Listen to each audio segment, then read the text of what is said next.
does the approach change sometimes when, the effect of the words can become blunted by the reality of the situation? And I'm kind of thinking here, if there was somebody who's facing a long-term injury, or if they've got dropped and it's a significant time in their career, where it's sometimes hard to get through to them because of perhaps the emotional state and the setback that they're experiencing.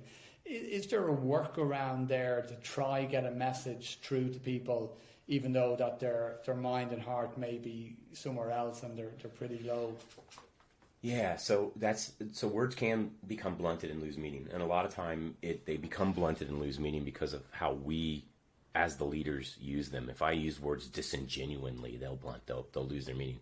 If I use a word too much, it's amazing. It's amazing. I just saw one of the words this year that that the experts come out every year with that list of words to stop using, and amazing was one of them, because they said, is everything really that amazing? Like, are we using that word too much? So as a leader, if I'm using too many words with my charges and using them disingenuinely, not really meaning what I'm saying, they'll blunt.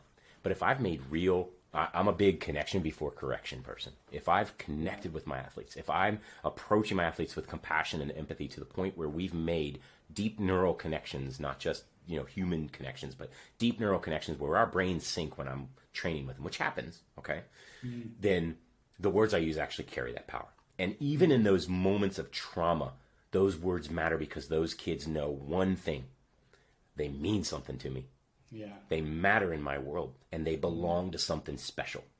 Belonging and meaning, going all the way back to Maslow, are two very important needs. And as a coach, if I'm fulfilling that sense of belonging, that meaning piece to these kids, that significance, then what I say is going to matter.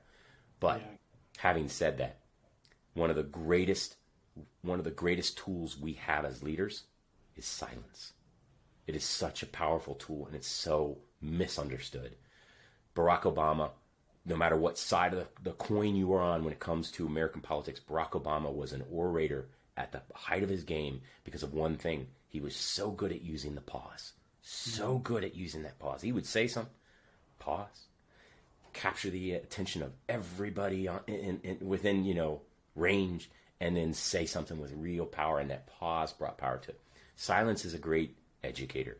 If an athlete comes off the field and they've made a fatal mistake that's cost us the game, sometimes all it takes is looking them in the eyes, giving them a thumbs up or a nod, and giving them that space. They don't want to hear what they did wrong. They don't want you to tell them how they could have fixed it. They just want you to know how bad they feel and be there with them in that moment. And that silence can be such a connector for us. I don't have to say anything. They just know, I'm going to stand right here. Yeah. And, if they're making a mistake and there's an opportunity to fix it, maybe instead of saying next, a kid makes a mistake and he looks to me at the sidelines and I go, and all I'm telling him is, you're good. Keep playing. It's okay. I don't have to say a word. That silence allows him or her to solve it on their own. Instead of me jumping in and going, oh, you messed up here, do this instead.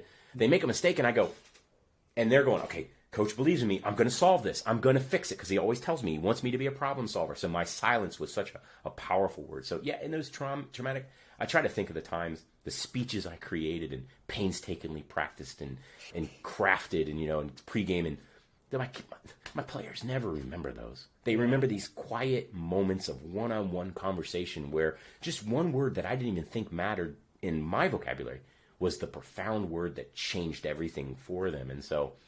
And I know that these athletes, because I know it, I did with my mentors, those moments just spent even in silence, knowing that I've got this person who cares deeply about me, who wants to see me succeed, and will never let me fall, sitting right next to me, is so much more powerful than anything they could have said.